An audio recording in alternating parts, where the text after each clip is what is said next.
Hi viewers, I am Amey Joshi. I am founder of aviation analysis blog Network Thoughts. Today I am here to share with you my thoughts on aviation, the current crisis due to COVID and what is the way forward. Most sectors have been going through tough times due to COVID. Aviation, travel and hospitality have been largely affected due to lockdowns, people avoiding travel and countries not encouraging them. In fact, most airlines worldwide were grounded in April and May, and it's only now in June that airlines have started taking back to the air, though at a very small percentage than what it was last year or even pre-COVID this year. The industry was doing very well last year. In fact, some of the airlines recorded best ever profits worldwide. Indian aviation for the last 4 years was going through unprecedented growth, growing at 20% year on year, and since the fall of Jet Airways had recovered in terms of capacity as well as passengers.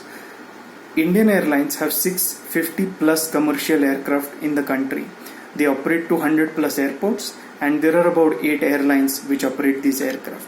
While minuscule as compared to the global numbers, which stand at 32,000 plus commercial aircraft, 40,000 plus airports and 5,000 plus airlines, the airline industry in India has been growing rapidly. The closure or suspension of flights on 25th of March in India wasn't a surprise. From the time the first case of COVID-19 was found on 30th of January till 25th of March, the government had taken multiple steps, starting with banning flights to China, Southeast Asia, other countries where the COVID outbreak was at large, and then getting on to domestic closure as the country went into a lockdown. Unexpectedly, flights were back in the air on 25th of May. While the flights were not up 100%, with capacity restrictions as well as fare restrictions put in by the government, there has been encouraging signs with over 700 daily flights on the domestic sectors and 50% plus average loads on most of the sectors so far. In the month of April, airlines in India operated 0% of capacity. This was in line with their global peers. Virgin Atlantic, Suez, British Airways, Lufthansa, KLM, all of them operated less than 10% of what they flew the corresponding month last year. Airlines in India, like their global peers, also looked at ways to earn revenue. One of that was cargo. While SpiceJet converted 3 of their planes to carry cargo, all others tried carrying cargo on seats, something which the DGCA allowed over a period of time. Airlines, the money comes from passenger bookings, cargo, advertising and ancillary revenue. With flights grounded, there was no way to earn passenger bookings, advertising or ancillary revenue. Yet their costs continued. Employee cost, maintenance, leasing continued as is. So when income stopped, expenditure didn't, and they still had to pay for lease rentals, parking charges, salary of employees. But where does this come from? Part of it did come from savings, part of it from government bailouts and soft loans. But in case of Indian aviation, there was no bailout.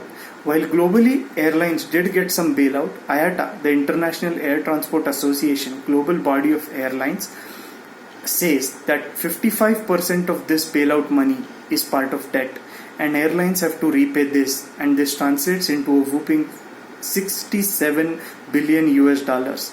So over the next 5 to 7 years, airlines the world over will be repaying 67 billion US dollars back to the governments who gave them this aid. The chances of airlines going down later is much more than airlines going down now. IATA also estimates that 11.2 million jobs linked to airline and allied services would be lost in Asia Pacific.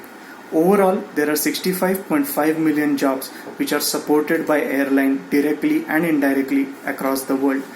This crisis has particularly engulfed airlines the most. Indian industry has been under stress for a long time. Jet Airways shut down in 2019.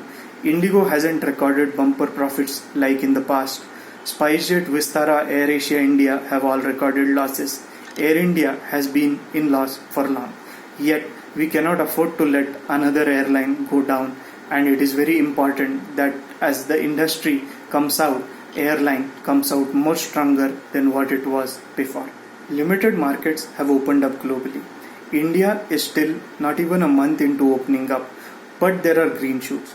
Looking at the data in Europe as well as America, it is clear that people are taking air travel seriously and have started to travel.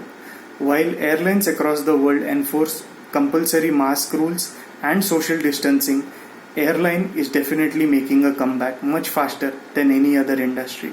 In India, 700 plus flights a day are crisscrossing across the country, which includes some flights under the regional connectivity scheme UDAN as well as flights between metros. There are certain metros across the country who have put restrictions on the number of flights which can be handled on a daily basis. As the restrictions go away and there are more and more flights which airlines start across the country, we will see more passengers taking to the air. It will still take time for business travel to be back as the country still continues to fight with COVID-19. The whole airline ecosystem is affected, from airlines, business travel, cab aggregators, food and beverage industry and hospitality, all linked to each other, is currently affected. Airlines are the most affected because of the cost involved in airlines. Everybody is indeed interested in knowing how and when the aviation sector will be back. Aviation and airports both have been impacted due to this grounding in India. And one of the reasons why airports are also part of this is because airport revenues are 100% dependent on the passengers who fly these airlines. 2 months of groundings have meant that there have been no passengers whatsoever. Now let's look at the airline sector as a whole. It will take about 2 to 2.5 years for this sector to be back to where it was pre-COVID. It is very important for the economy.